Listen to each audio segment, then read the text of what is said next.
अल्हम्दुलिल्लाहि रब्बिल आलमीन वस्सलातु वस्सलामु अला सय्यिदिल मुरसलीन व अला आलिहि व सहबिहि अजमईन अम्मा बाद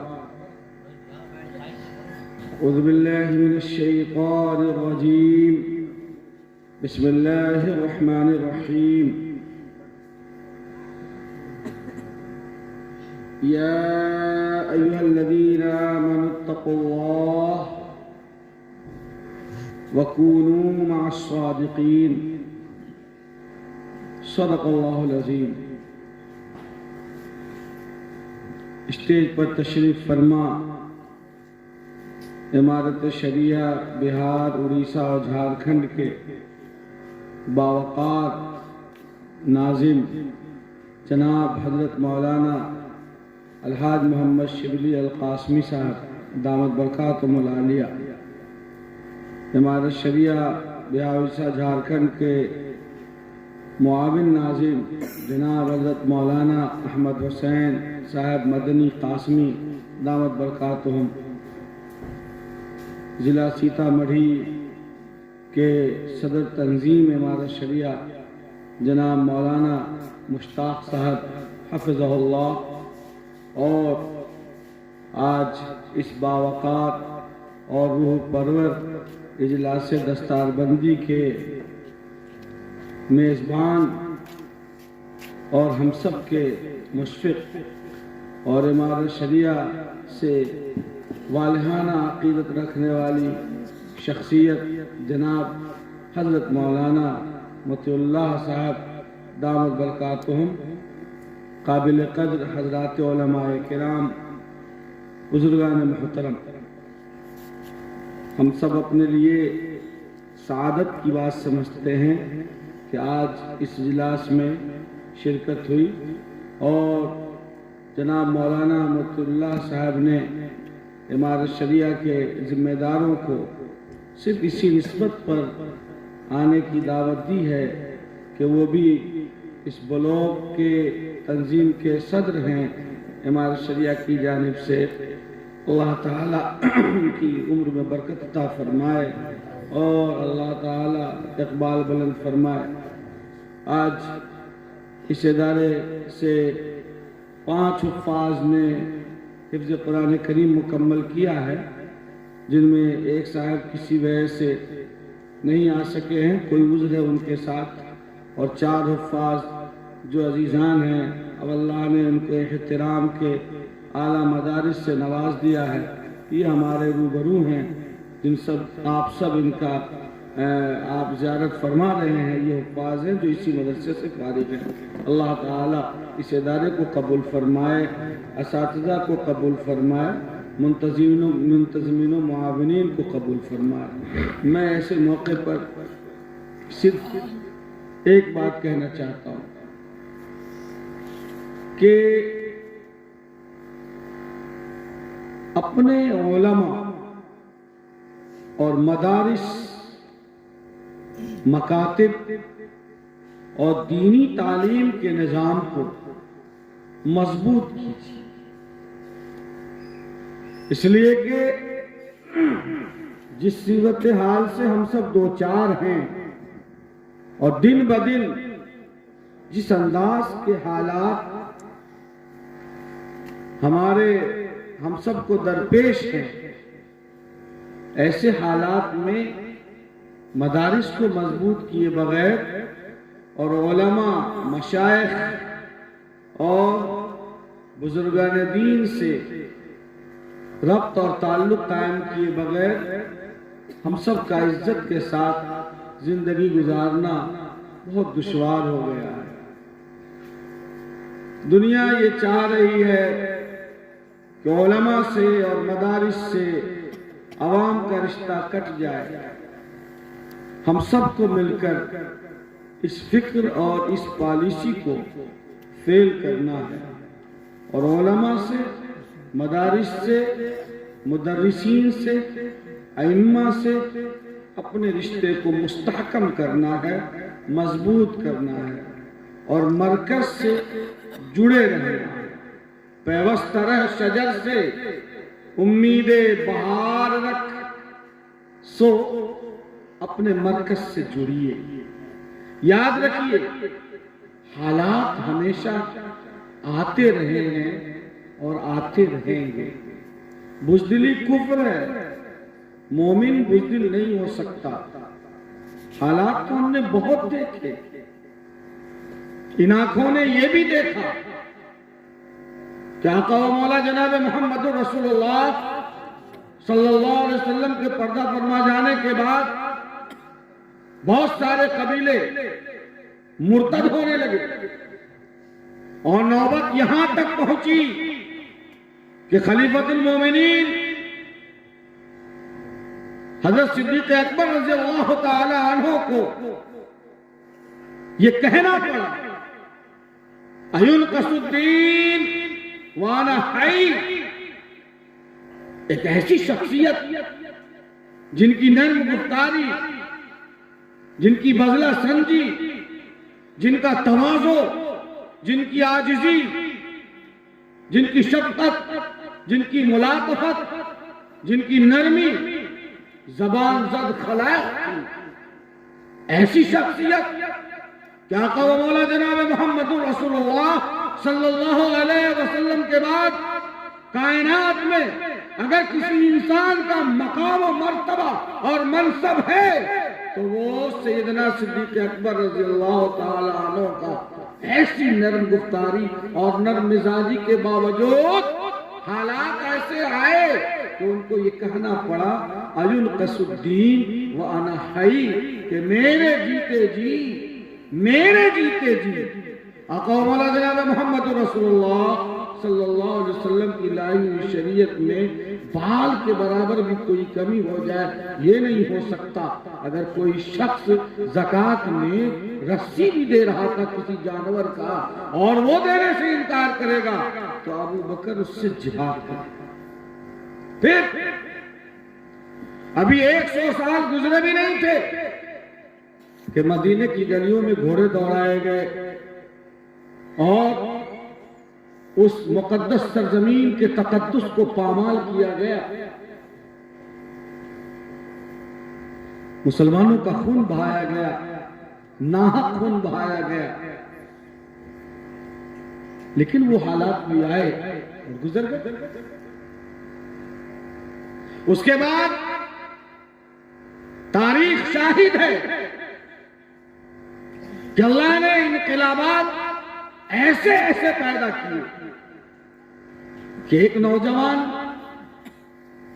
अरब के कोहसारों से उठता है और मुट्ठी भर जियालों के साथ वो 7 समंदर पार जाता है और यूरोप के कलेजे में हिलाल अहमर का परचम नस्ब कर देता है और ऐलान करता है कि हमने हर दौर में नामों से शरीयत के लिए वक्त की तुम हवाओं से बगावत की है और सीधा अरब से उठता है और स्पेन को अंदलुस में तब्दील कर देता है। और मुसलमानों ने वहां 1-2 दिन नहीं, सैकड़ों साल हुकूमत की और वो गरनाता शहर और मस्जिद कुर्तबा और मुसलमानों की जलालत शान और उनका इल्मी इर्तिका और उनकी तहजीब और सकाफत और उनका तमद्दुन और कल्चर पूरी दुनिया में जरूर मचल रहा। लेकिन एक दौर वो भी आया कि जब वो आपस में दस्तगरीबा होने लगे और मसलक के नाम पर और इमामत के नाम पर और तवल्लियत के नाम पर और मोहल्ले के नाम पर और शहर के नाम पर और अपनी चौधराहट के नाम पर जब एक दूसरे का पांव खींचने लगे तो अल्लाह ताला ने ईसाइयों को ऊपर मुसल्लत किया और इतनी पिटाई की गई कि दुनिया ये कहती थी कि अब मुसलमान रुए जमीन पर बाकी नहीं रह सके। इन आंखों ने ये भी देखा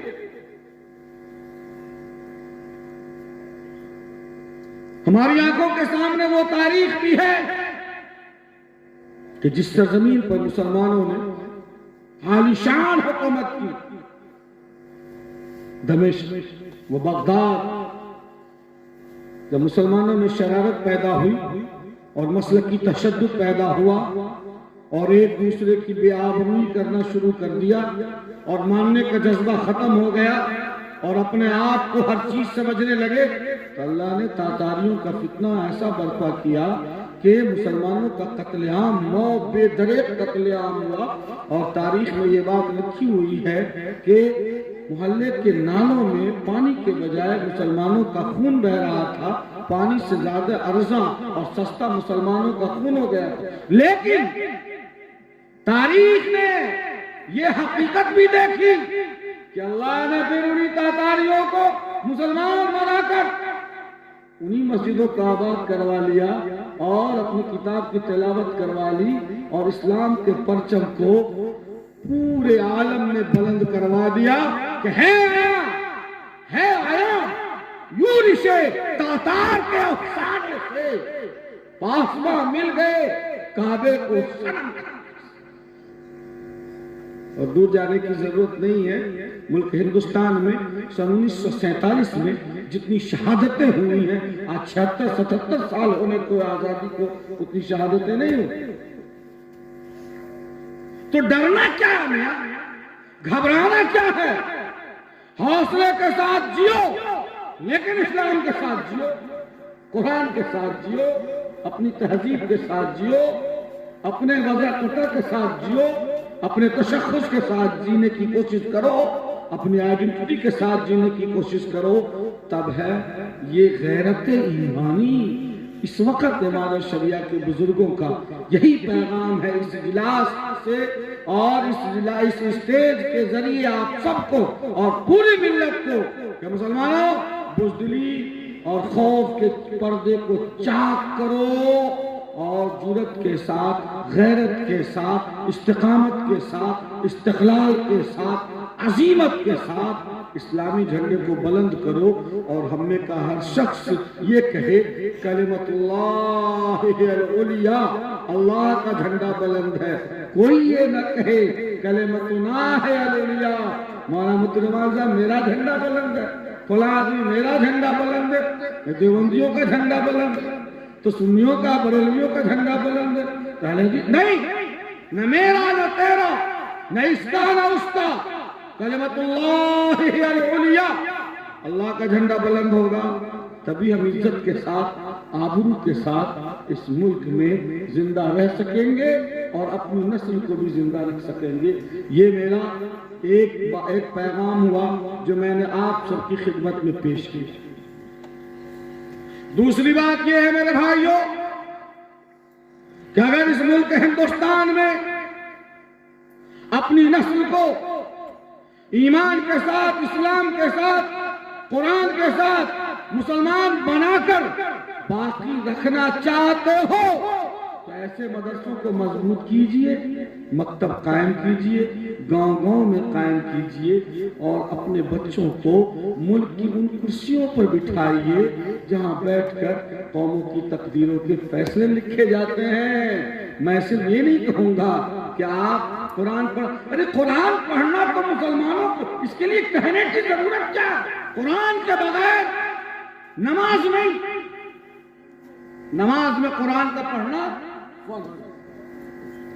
कुरान के बगैर नमाज नहीं और नमाज के बगैर मुसलमान नहीं। ये तो है ही है। इसके आगे अगर तकाजा है इस बात का कि अपनी कौम में इंजीनियर बनाए, डॉक्टर बनाए, IAS बनाए, IPS बनाए, ऐसा ना हो कि ये हमारे दाढ़ी रखने वाले और कुर्ता पजामा पहनने वाले एक आवासीय प्रमाण पत्र बनाने के लिए बरगद के दरख्त के नीचे किसी आदमी की खुशामद कर रहे हो और वो अपने आप को दलील कर रहे हो। ऐसा ना हो ये बच्चा वहां रहेगा तो हौसला रहेगा कि मेरी कौम का एक आदमी है जो कम से कम मेरे ऊपर वो हंसेगा तो नहीं, मेरा मजाक तो नहीं उड़ाएगा। हमें हौसला है कि हमारे शहर में एक हमारी कौम का एसपी है, एक डीएसपी है, हमारी कौम का एक डीएम है जो किसी इंसान पर जुल्म नहीं करेगा और हमको भी महफूज रखेगा। इसके लिए हमें खुद तदबीर करनी है और अपना खून जिगर लगा देना, इसके बगैर कोई ताकत हमें बचाई नहीं। नफरतों की सियासत जारी है और जारी रहेगी। तो कोई आज की बात तो है नहीं। फजाओं में जहर मिलाया जाएगा,